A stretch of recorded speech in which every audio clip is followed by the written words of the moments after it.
Hello dear students, कैसे हैं आप सभी। आशा करती हूँ आप सब ठीक होंगे, स्वस्थ होंगे, अच्छे होंगे। आईसीटी वर्चुअल क्लासरूम में देहरादून में आप सभी का स्वागत करती हूँ।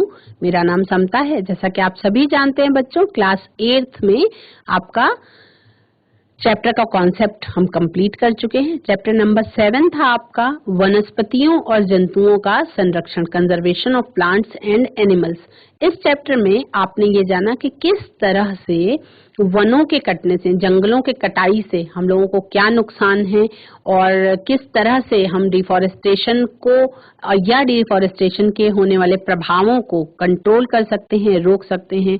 बहुत सारे व्यक्तिगत प्रयासों के बारे में हमने चर्चा की थी कि हर चीज की जिम्मेदारी वैसे तो सामान्य तौर पर सरकारों की होती है, लेकिन अगर हम आपस में चर्चा करें एक जागरूक नागरिक होने के नाते, तो हम आपस में हमने ये चर्चा करी थी कि कुछ व्यक्तिगत प्रयास भी हो सकते हैं हमारे, जिसके माध्यम से हम क्या कर सकते हैं, जंगलों की कटाई को कंट्रोल कर सकते हैं या जंगलों की कटाई की भरपाई हम कर सकते हैं, जिसके बारे में हमने बात करी थी। जो हमारा व्यक्तिगत प्रयास होगा, इसमें क्या, अगर कहीं एक पेड़ कट रहा है तो उसके बदले हम 2 पेड़ समय से लगाएंगे। ये समय ऐसा चल रहा है बच्चों, जून का लास्ट वीक है और प्री मानसून का टाइम चल रहा है। तो इस समय पे जो चैप्टर हम पढ़ रहे हैं, इस चैप्टर को अगर सार्थक करना है तो इस समय पे हम इस काम को आगे बढ़ा सकते हैं। अगर इस समय पे जितने भी बच्चे मुझे सुन रहे हैं, अगर वो अपने पेरेंट्स से बातचीत करके आगे बढ़ेंगे और हर एक परिवार में केवल 5-5 पौधों को अगर हम अपनी निगरानी में वृक्षारोपण कर लेते हैं और उनकी देखभाल करते हैं, तो असंख्य पेड़ जो है वो लग के तैयार हो जाएंगे और उत्तराखंड में एक बहुत बड़ी बात होगी कि पेड़ लगाए। खास तौर पे व्यक्तिगत प्रयास में बात हमने चर्चा ये की थी कि जैसे हम पेड़ लगाते हैं, तो पेड़ लगाने पे जब हम पेड़ की निगरानी करेंगे, देखभाल करेंगे, जैसे हम अपने बच्चों की देखभाल करते हैं, तो अगर हम पेड़ को गिफ्ट के रूप में देते हैं किसी को, तो वो पौधा लगाया जाता है, तो उस पौधे की देखभाल होती है। और पौधे के जीवन के लिए पौधे का देखभाल होना जरूरी है। एक सही समय तक कोई चरने वाला जानवर उसको चर के खत्म ना कर दे, सूख ना जाए, किसी और चीज की कमी ना हो जाए, तो ये मौसम सबसे उपयुक्त समय है। इस समय पे कम देखभाल में भी किसी पौधे को बहुत अच्छी तरह से रोपा जा सकता है और वो आगे जल्दी से बड़ा हो जाएगा और अगले साल तक पेड़ के रूप में धीरे धीरे बदल जाएगा। आप फलदार वृक्षों को भी लगा सकते हैं। आप बहुत बड़े बड़े आम के पेड़ भी लगा सकते हैं, जामुन के पेड़ लगा सकते हैं, पहाड़ों की तरफ आप पुलम के, आड़ू के पेड़ लगा सकते हैं, आप अमरूद के पेड़ लगा सकते हैं, आप अनार के पेड़ लगा सकते हैं। पेड़ ऐसे जिसमें फोटोसिंथेसिस की प्रोसेस भी हो रही हो, जो पेड़ आपको ऑक्सीजन भी देने का काम करते हो और जो पेड़ आपको फल भी देते हो। अपने घर के आसपास आप फलों का पेड़ लगा सकते हैं और अगर जंगल में जाएं तो आप जंगल में भी फल का पेड़ लगा सकते हैं। और उसके अलावा आप जंगल में बड़े पेड़ भी लगा सकते हैं। जैसे जामुन का पेड़ बड़ा होता है, आप किसी जंगल में लगा सकते हैं। आप आम के पेड़ को अपने आसपास के जंगल में लगा सकते हैं। और हम चलेंगे स्मार्ट बोर्ड की तरफ और इसी चैप्टर से रिलेटेड हम कुछ क्वेश्चन आंसर्स करेंगे।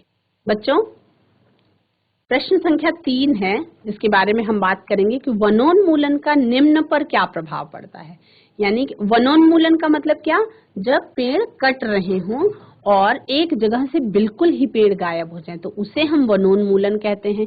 तो वनोन्मूलन का निम्न पर क्या प्रभाव पड़ता है, उसके बारे में आपको चर्चा करनी है। तो सबसे पहले हमको देखना है कि वन्य प्राणियों पर वनोन्मूलन का क्या प्रभाव पड़ता है। तो वन्य प्राणियों पे हम बात करेंगे। वन्य प्राणी में क्या प्रभाव पड़ेगा। वैसे तो सभी बच्चों को आपस में चर्चा करनी चाहिए कि क्या प्रभाव पड़ता है, लेकिन फिर भी जो आपको पॉइंट्स लिखने हैं वो आप लिखेंगे पॉइंट्स। वनोन्मूलन से वन्य प्राणी यानी वाइल्ड लाइफ एनिमल्स जो हैं, जो जंगलों में रहने वाले जानवर हैं, उन पर क्या असर पड़ता है। देखिए, जब पेड़ जब कट जाएंगे तो वन्य प्राणियों के प्राकृतिक आवास नष्ट हो जाते हैं।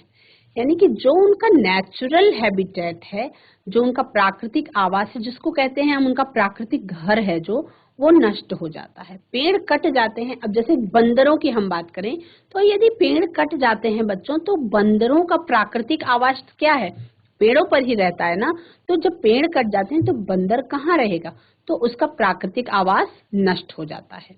इस तरह से जब प्राकृतिक आवास नष्ट हो जाएगा तो वन्य प्राणी, जब पेड़ कट जाएंगे तो वन्य प्राणियों के प्राकृतिक आवास नष्ट हो जाएगा, जिससे वन्य प्राणी बिना अपने प्राकृतिक आवास के रह नहीं पाएंगे और ना ही वे जनन कर पाएंगे। नेचुरल, अगर जैसे इमेजिन करके हम देख सकते हैं कि अगर हमारा घर टूट जाए तो क्या होगा। बहुत बार हमने महसूस किया होगा, कोई प्राकृतिक आपदा आती है तो गांवों में बहुत सारे घर नष्ट हो जाते हैं। क्या होता है, बहुत मुश्किल का सामना करना पड़ता है अपने आपको जीवित रखने के लिए। तो इसी तरह से हम तो इंसान हैं, हमारे पास दिमाग है, हमारे पास बुद्धि है और हमारे पास बहुत सारी मदद भी है, हेल्प भी है। लेकिन वन्य प्राणी जिनका मदद करने वाला बहुत बहुत ज्यादा साधन नहीं होता है ना, ऐसे वन्य प्राणी जब पेड़ कट जाएंगे तो वन्य प्राणियों के प्राकृतिक आवास जो है वो नष्ट हो जाते हैं, जिससे वन्य प्राणी बिना अपने प्राकृतिक आवास के नहीं रह पाते हैं और ना ही वे जनन की प्रक्रिया सामान्य तौर पर कर पाते हैं। तो धीरे धीरे अगर ऐसा ही चलता रहे तो अंततः ये सभी जीव संकटापन्न के कगार पर आ जाएंगे और हो सकता है कि धीरे धीरे विलुप्त हो जाएं। ये संभावना है, ये संभावना जाहिर की जा रही है कि वनोन्मूलन का क्या प्रभाव होगा वन्य प्राणियों पर। तो वन्य प्राणियों पर क्या होगा, जब पेड़ कट जाएंगे और वन्य प्राणियों के प्राकृतिक आवास नष्ट हो जाएंगे तो वन्य प्राणी अपना प्राकृतिक आवास के बिना रहना उसका मुश्किल होगा, नहीं रह पाएंगे और प्राकृतिक तौर पे व सामान्य तौर पे जनन की प्रक्रिया भी नहीं कर पाएंगे। और इसी कारण से ये सभी जीव संकटापन्न के कगार पर आ सकते हैं और हो सकता है कि धीरे धीरे विलुप्त हो जाएं। यानी कि ये इसका बुरा प्रभाव होगा जिसके बारे में हम बात कर रहे हैं। बात करें पर्यावरण की, कि पर्यावरण पर वनोन्मूलन का क्या प्रभाव पड़ेगा। तो सबसे पहले वन्य प्राणियों पर वनोन्मूलन का क्या प्रभाव पड़ेगा, ये सभी बच्चे अपनी कॉपी में नोट करेंगे। उसके बाद हम पर्यावरण की बात कर लें। पर्यावरण जो है, वनोन्मूलन का सबसे बुरा प्रभाव, वनोन्मूलन का सबसे बुरा प्रभाव, जैसे पहले तो वन्य जीवों पर तो पड़ेगा ही, लेकिन सबसे बुरा प्रभाव वनोन्मूलन का पर्यावरण पर पड़ेगा। वनोन्मूलन का सबसे बुरा प्रभाव यदि किसी चीज पर पड़ेगा तो वो है पर्यावरण। इससे जो सिस्टम है, जो नेचुरल सिस्टम है, जो परितंत्र है, वो ही नष्ट हो जाएगा। वनों का जो पारिस्थितिकी तंत्र है, इकोलॉजी में सबसे, अगर पारिस्थितिकी तंत्र में जो संतुलन है, संतुलन के लिए वनों का होना बहुत ज्यादा जरूरी है। ये पारिस्थितिकी तंत्र को संतुलित करने के लिए क्या करते हैं, पर्यावरण से कार्बन डाइऑक्साइड को अवशोषित करते हैं और ऑक्सीजन को रिलीज करते हैं, छोड़ते हैं। यदि वन नष्ट हुआ तो पारिस्थितिकी तंत्र ही नष्ट हो जाएगा और ये सभी जीवों के लिए खतरनाक है। ये सभी बच्चे कॉपी में नोट करेंगे। हम साथ साथ जो पॉइंट्स हैं वो कॉपी में अपने नोट करते चलेंगे। 4 पॉइंट्स के बारे में मैं आपको बता देती हूँ, उसके बाद मैं आपको टाइम दूंगी थोड़ा सा नोट करने के लिए और आप धीरे से वन्य प्राणी से आगे का बच्चों नोट करना स्टार्ट कर सकते हैं। ग है आपका गांव, ग्रामीण क्षेत्र। ग्रामीण क्षेत्रों पर वनोन्मूलन का क्या प्रभाव पड़ेगा, इसके बारे में हम बात करते हैं। ग्रामीण क्षेत्र यानी कि जो हमारे गांव हैं, वनोन्मूलन का प्रभाव गांवों पर भी बहुत बुरा पड़ता है। इससे क्या होता है, इससे बहुत तेजी से मृदा अपरदन होता है, सॉइल इरोजन होता है। सॉइल इरोजन का मतलब जो ऊपर वाली उपजाऊ मिट्टी है वो पानी के साथ बह के दूर चली जाती है और मृदा अपरदन से क्या होता है, भूमि की उपजाऊता जो है वो कम होती जाती है या धीरे धीरे समाप्त हो जाती है। तो वनोन्मूलन जो है वो बाढ़ और सूखा का भी बहुत बड़ा कारण है, जिसका प्रभाव गांव की कृषि पर होता है। जो खेती वाले किसान हैं उन पर सबसे ज्यादा इसका प्रभाव होता है। बाढ़ आने से भी फसलें नष्ट हो जाती हैं और सूखा यदि पड़ जाए तो भी फसलें नष्ट हो जाती हैं, जिस पर गांव की कृषि पर इसका बहुत बड़ा प्रभाव होता है। और जिसका अनुभव, अगर किसी ने इसका अनुभव किया है तो इसका अनुभव बहुत ही बुरा है। किसान जो केवल फसलों पर, केवल कृषि पर ही उसका जीवन यापन होता है, तो अगर कृषि का, उसकी फसल नष्ट हो जाती है तो उससे क्या होता है, उससे बच्चों उसका पूरे साल का ही खर्चा जिसको कहते हैं वो कैसे होगा। तो उसका अनुभव बहुत ही बुरा है। खाने पीने की तो दिक्कत होगी ही, उसके सामान्य खर्चे भी नहीं चल पाते, क्योंकि जिसको हम कहते हैं जीवन यापन के लिए, कुछ लोग नौकरी करते हैं, कुछ लोग जॉब में होते हैं, पर किसान की तो फुल टाइम जॉब ही है कि वो कृषि करता है, खेती करता है और गांव की फसलों पर ही उसका जीविकोपार्जन जो है वो डिपेंड होता है। तो अगर गांव की कृषि खराब हो जाए तो कुछ ऐसा ही जैसे किसी की जॉब छूट जाए, किसी की नौकरी चली जाए, या कुछ ऐसा हो जाए कि बहुत दिक्कत हो, वो नौकरी कर ही ना पाए। तो उस तरीके से इसका अनुभव जो है वो बहुत बुरा है। तो गांव के ग्रामीण क्षेत्रों पर वनोन्मूलन का बहुत खराब प्रभाव है। उसके बाद शहरी क्षेत्र, अगर हम शहरी क्षेत्रों की बात करें तो शहरी क्षेत्र कहीं ना कहीं डायरेक्टली इनडायरेक्टली गांवों से ही डिपेंडेंट है। शहर जो है, शहरी क्षेत्र में वनोन्मूलन बाढ़ और सूखा का तो बहुत बड़ा कारण है ही, जो गांव ही नहीं शहर को भी बुरी तरह से प्रभावित करता है। इसका प्रभाव खाने पीने की वस्तुओं पर भी पड़ता है, और साथ ही साथ जो वनोन्मूलन है ये अपने साथ अन्य और प्राकृतिक आपदाएं लेकर के आता है। तो इन चारों पॉइंट्स को सभी बच्चे अपनी कॉपी में नोट कर लेंगे। उसके बाद हम आगे बात करेंगे कि पृथ्वी पर वनोन्मूलन का क्या प्रभाव पड़ता है और आगे आने वाली पीढ़ियों पर भी वनोन्मूलन का क्या प्रभाव पड़ता है। बच्चों आगे बढ़ेंगे, देखेंगे पृथ्वी पर और अगली पीढ़ी पर वनोन्मूलन का क्या प्रभाव पड़ता है। तो इसको भी नोट करेंगे साथ साथ में ही। पृथ्वी पर वनोन्मूलन का क्या प्रभाव पड़ता है, बात करेंगे पृथ्वी, हेडिंग डालेंगे पृथ्वी की और डैश लगा के आगे लिखेंगे ये पृथ्वी के जलवायु चक्र को प्रभावित करता है। वनोन्मूलन पृथ्वी के जलवायु चक्र को प्रभावित करता है और पृथ्वी पर पारिस्थितिक तंत्र को नुकसान पहुंचाता है। पारिस्थितिक तंत्र को बनाए रखने में वनों का बहुत बड़ा महत्व है। पृथ्वी खतरनाक गैसों से भर जाएगी जो इस पर रहने वाले जीवों के अस्तित्व के लिए खतरा है। पृथ्वी का ताप सामान्य से बहुत अधिक बढ़ जाएगा। आगे बढ़ेंगे, बात करेंगे अगली पीढ़ी पर वनोन्मूलन का क्या प्रभाव पड़ेगा। अगली पीढ़ी पर पृथ्वी पर मौजूद वनस्पति जात और प्राणी जात यानी कि फ्लोरा और फौना के संरक्षण यानी कि कंजर्वेशन और आवास का सबसे बड़ा प्राकृतिक उदाहरण है। तो वनों के नष्ट होने के साथ साथ ये भी नष्ट हो जाते हैं जिसे हम अगली पीढ़ी को नहीं दे पाएंगे। वनों के नष्ट होने से अगली पीढ़ी ऐसी परिस्थिति में पैदा होगी जो उनके जीवन के लिए मुश्किल होगा। अब हम बात करें यदि हम वृक्षों की कटाई करते रहे, क्या होगा यदि हम वृक्षों की कटाई करते रहे। यदि हम वनों की कटाई करते रहे तो ऑप्शंस हैं क्या होगा। तो हम 4 पॉइंट्स लिखेंगे हर चीज के बारे में। क्या होगा यदि हम वृक्षों की कटाई करते रहें, तो क्या होगा यदि हम वृक्षों की कटाई करते रहें। इससे पृथ्वी पर ताप और प्रदूषण के स्तर में वृद्धि हो जाएगी। अब हम कह सकते हैं कि कितनी गहरी बात है, कितना लेवल इसका हाई है इस प्रॉब्लम का, कि अगर हम वनों की कटाई करते रहे तो क्या होगा। पृथ्वी पर ग्लोबल वार्मिंग जो बहुत बड़े खतरे के रूप में सामने आई है पिछले कुछ वर्षों में, आप महसूस कर सकते हैं हर साल की तुलना में क्या इस साल भी उतनी ही गर्मी थी, क्या हर साल की तुलना में इस साल भी टेम्परेचर पहाड़ों तक का तापमान बढ़ गया, तो क्यों ऐसा हो रहा है। प्रदूषण के स्तर में वृद्धि हो रही है, क्यों हो रहा है ऐसा। तो वनों की कटाई इसका बहुत बड़ा कारण है। इससे जब पेड़ नहीं होंगे तो वायुमंडल में कार्बन डाइऑक्साइड जैसे ग्रीन हाउस गैसेस का लेवल स्तर बढ़ जाएगा। वायुमंडल में कार्बन डाइऑक्साइड जैसे ग्रीन हाउस गैसेस का लेवल बढ़ जाएगा।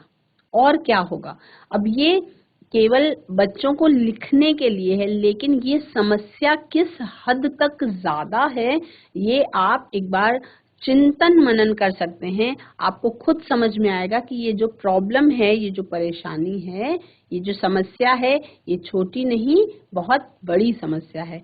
इस स्टेज के माध्यम से क्लासेस में बच्चों को समझाने के साथ साथ मैं अपील करना चाहूंगी कि जो भी टीचर्स सुन रहे हों इसको, तो वो भी अपने बच्चों को ये समझाएं कि किस तरह से हम व्यक्तिगत प्रयास करके वनों की कटाई को रोक तो सकते ही हैं, हम वृक्षारोपण भी कर सकते हैं। सबसे सही मौसम यही है प्री मॉनसून का।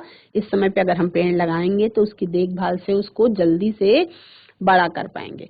हम कोशिश करें, अगर हर एक बच्चा, हर एक परिवार से 5-5 पेड़ भी लगते हैं तो बहुत सारे पेड़ लग जाएंगे। और वनों की कटाई, यदि हम वनों की कटाई करते रहे तो भौम जल का स्तर कम हो जाएगा। पानी जो है, जो बारिश होती है, वो अंडरग्राउंड वाटर के रूप में नहीं जा पाता, बह के अलग चला जाता है और बाढ़ का कारण बनता है, मृदा अपरदन का कारण बनता है। तो उससे जो अंडरग्राउंड वाटर है उसका लेवल कम होता जा रहा है। हम क्लाइमेट चेंज के बारे में अगर बात करें तो पहाड़ों में, अल्मोड़ा में, टिहरी में, वहां पे वाटर का लेवल ही बहुत कम होता जा रहा है। क्यों ऐसा हो रहा है बच्चों? क्योंकि हम वनों की कटाई कर रहे हैं। इसको मानने से हमें पीछे नहीं हटना चाहिए कि हमारी खुद की गलती से ही हम प्रकृति को नुकसान पहुंचा रहे हैं। जो प्रकृति, जो धरती को हम माँ कहते हैं, वो ही हमारे लिए क्या कर सकेगी अगर हम पेड़ों को काटते रहेंगे। यदि हम वनों की कटाई करते रहे तो वनोन्मूलन से प्राकृतिक संतुलन प्रभावित हो जाएगा। तो ये चारों पॉइंट्स हैं और चारों पॉइंट्स बहुत हद तक एकदम सही हैं और समस्या का कितना लेवल बड़ा है ये आप सोच करके अंदाजा लगा सकते हैं। तो इस तरह से हम यदि वनों की कटाई करते रहे तो 4 पॉइंट्स में मैंने अपनी बात आपको बताई। इन चारों पॉइंट्स को सभी बच्चे अपनी कॉपी में नोट करेंगे और उसके बाद हम आगे बढ़ेंगे। बच्चों आगे बढ़ेंगे। किसी जंतु का आवास यदि बाधित हो तो 4 पॉइंट्स, इसमें आपको मैंने 3 पॉइंट्स आपको बोला है, 3 पॉइंट्स, 1 पॉइंट आप अपनी तरफ से लिख सकते हैं। किसी जंतु का आवास बाधित हो तो उसकी, किसी जंतु का आवास बाधित हो तो पहली संभावना उसकी प्राकृतिक आवास खत्म हो जाने पर क्या होगा, उसकी जनन क्षमता समाप्त हो जाएगी, या हम कहेंगे कि जनन प्राकृतिक तौर पर नहीं हो पाएगा और वह जंतु विलुप्त हो जाएगा, पहली संभावना। दूसरा, उसके भोजन और सुरक्षा को खतरा पैदा हो जाएगा, तीसरी संभावना। इससे पारिस्थितिकी तंत्र बाधित होगी। तो 3 पॉइंट्स। चौथा पॉइंट आप अपनी तरफ से 1 पॉइंट और लिखेंगे। यदि मिट्टी की ऊपरी परत अनावृत हो जाए तो क्या होगा? मिट्टी की ऊपरी परत अनावृत होने पर क्या होगा? पहली संभावना, बारंबार बाढ़ और सूखे का खतरा बना रहेगा। दूसरा, भूमि की उपजाऊता समाप्त हो जाएगी क्योंकि ऊपरी परत में ह्यूमस की मात्रा होती है, यानी कि सबसे ज्यादा उपजाऊ मिट्टी जो है वो ऊपरी परत में ही होती है। तीसरी संभावना, इससे वनस्पतियों पर बुरा प्रभाव पड़ेगा। और ये तीनों पॉइंट सभी बच्चे अपनी कॉपी में नोट करेंगे। यदि हम वृक्षों की क्या होगा यदि हम वृक्षों की कटाई करते रहें तो क्या होगा? यदि हम जंतु का आवास बाधित हो, यदि किसी जंतु का आवास बाधित हो तो, और क्या होगा यदि मिट्टी की ऊपरी परत अनावृत हो जाए तो। आगे बढ़ेंगे बच्चों। ये तीनों पॉइंट्स, तीनों यदि क्या होगा, तीनों आपने लिखे, जिसमें पहले में मैंने आपको 4 पॉइंट लिखवाए, दूसरे में 3-3 पॉइंट्स। इन दोनों में आपको 1-1 पॉइंट अपनी तरफ से भी ऐड करना है। अब कुछ और प्रश्न उत्तर हम लिखेंगे। पहला कि वनोन्मूलन क्या है, मतलब वनोन्मूलन से आप क्या समझते हैं, है ना? तो वनोन्मूलन क्या है, प्रश्न नोट करेंगे। वनोन्मूलन क्या है? उत्तर लिखेंगे, किसी निश्चित उद्देश्य की पूर्ति के लिए वनों को काटा जाना, यानी कि समूल नष्ट कर देना, किसी निश्चित उद्देश्य की पूर्ति के लिए। जैसे एग्जाम्पल के तौर पे हम बात कर लें कि मान लीजिए देहरादून से दिल्ली का हाईवे बनाया जाना है, ठीक है, बीच में बहुत सारे जंगल पड़ते हैं, तो एक निश्चित उद्देश्य कि हाईवे बनाया जाना है, तो उसके कारण से उन जगह पे रास्ते में जहाँ पे प्रपोजल है कि यहाँ पे सड़क बननी है, हाईवे बनना है, उस जगह पे समूल नष्ट कर देना, यानी कि पूरा जंगल उस रास्ते में कितने भी हजार पेड़ आ रहे हों उनको एकदम काट करके नष्ट कर देना वनोन्मूलन कहलाता है, किसी निश्चित उद्देश्य की पूर्ति के लिए। लेकिन जब ये निश्चित उद्देश्य होता है तो उसकी पूर्ति के लिए वनों को समूल नष्ट कर देना तो वनोन्मूलन कहलाता है। लेकिन अगर इस पर जितने पेड़ कटे हैं उतने ही पेड़ अगर दोबारा से किसी दूसरी जगह पे लगाए जाएं तो उसको हम रिफॉरेस्टेशन कहते हैं। दूसरा प्रश्न है कि सूखा पड़ने का क्या कारण है, तो पहला प्रश्न आप नोट करेंगे। दूसरा प्रश्न है सूखा पड़ने के क्या कारण है। सूखा पड़ते हुए सभी बच्चों ने जाना है कि हाँ सूखा पड़ जाता है, तो सूखा पड़ने का क्या मतलब है कि पृथ्वी के ताप में वृद्धि से जल चक्र का संतुलन बिगड़ता है, जिससे वर्षा दर में कमी आती है। मतलब बारिश के मौसम में भी अगर सही लेवल पे बारिश ना हो, वर्षा दर में कमी आए और इसके कारण सूखा पड़ जाए और जो कृषि है वो नष्ट हो जाए, हम कहते हैं जो फसल है वो नष्ट हो जाए, तो उसको हम कहते हैं कि सूखा पड़ गया। सूखा पड़ने का मतलब कि जमीन के अंदर पानी की बहुत बड़ी मात्रा में कमी हो जाना, ठीक है, वो सूखा पड़ना उसको हम कहते हैं। तीसरा प्रश्न है उस गैस का नाम बताइए जो पृथ्वी द्वारा उत्सर्जित ऊष्मीय विकिरण को ग्रहण कर लेता है। ये प्रश्न बहुत इंपॉर्टेंट है। ये आपका ग्रीन हाउस गैसेस में जो मुख्य गैस के रूप में जानी जाती है कार्बन डाइऑक्साइड, जो हम एक्सक्रीटरी मटेरियल में सांस के रूप में अपने सांस में छोड़ते हैं लगातार, वो गैस ऐसी गैस है जो जमीन से जो भी ऊष्मीय विकिरण निकलता है उसको क्या करती है, एक्सेप्ट कर लेती है और वातावरण से बाहर नहीं जाने देती। मतलब जिसको कहते हैं स्टोरेज का काम कर लेती है, गर्मी को स्टोर कर लेती है। कौन सी गैस? Carbon dioxide gas. मरुस्थलीकरण या डेजर्टिफिकेशन की प्रक्रिया किसे कहते हैं? प्रश्न नोट करेंगे, मरुस्थलीकरण किसे कहते हैं और उत्तर लिखेंगे बच्चों। धीरे धीरे उर्वर भूमि मरुस्थल में परिवर्तित हो जाने के प्रक्रम को मरुस्थलीकरण कहते हैं। तो बच्चों आज के सेशन में आपने चैप्टर नंबर 7 पौधों और जंतुओं का संरक्षण, इस चैप्टर से रिलेटेड कुछ क्वेश्चन आंसर्स की। ये चैप्टर जो है बड़ा ही कॉन्सेप्चुअल था बच्चों, इसमें कुछ बहुत समझने जैसा नहीं था, आपके दैनिक जीवन से रिलेटेड था। लेकिन इस चैप्टर से हम बहुत सी सीख ले सकते हैं। हम किसी तरह से कुछ कोशिशों के द्वारा अपने पर्यावरण को बचा सकते हैं। क्योंकि एक बात के साथ मैं सेशन को खत्म करना चाहूंगी कि जो हमारी धरती है, धरती को हम अपने भारत देश में धरती को धरती माँ क्यों कहते हैं, उसके पीछे आप इस बात पर चिंतन करेंगे, इस बात के बारे में सोचेंगे कि हम धरती को धरती माँ क्यों कहते हैं। क्योंकि माँ जो होती है वो हमारी आवश्यकताओं की हर तरीके से पूर्ति करती है। लेकिन अगर हम धरती माँ को ही क्षति पहुंचाते रहेंगे, पेड़ों को काटते रहेंगे और इसी तरह से अपनी जो हम कहते हैं जो खराब क्रियाकलाप हैं उनको हम जारी रखेंगे, तो हम कब तक उस धरती माँ से संरक्षण पाएंगे और कब तक वो हमारा फायदा कराती रहेगी।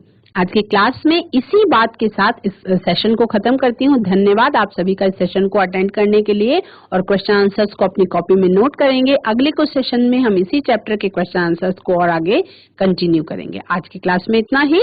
That's all for today. Have a nice day. Take care.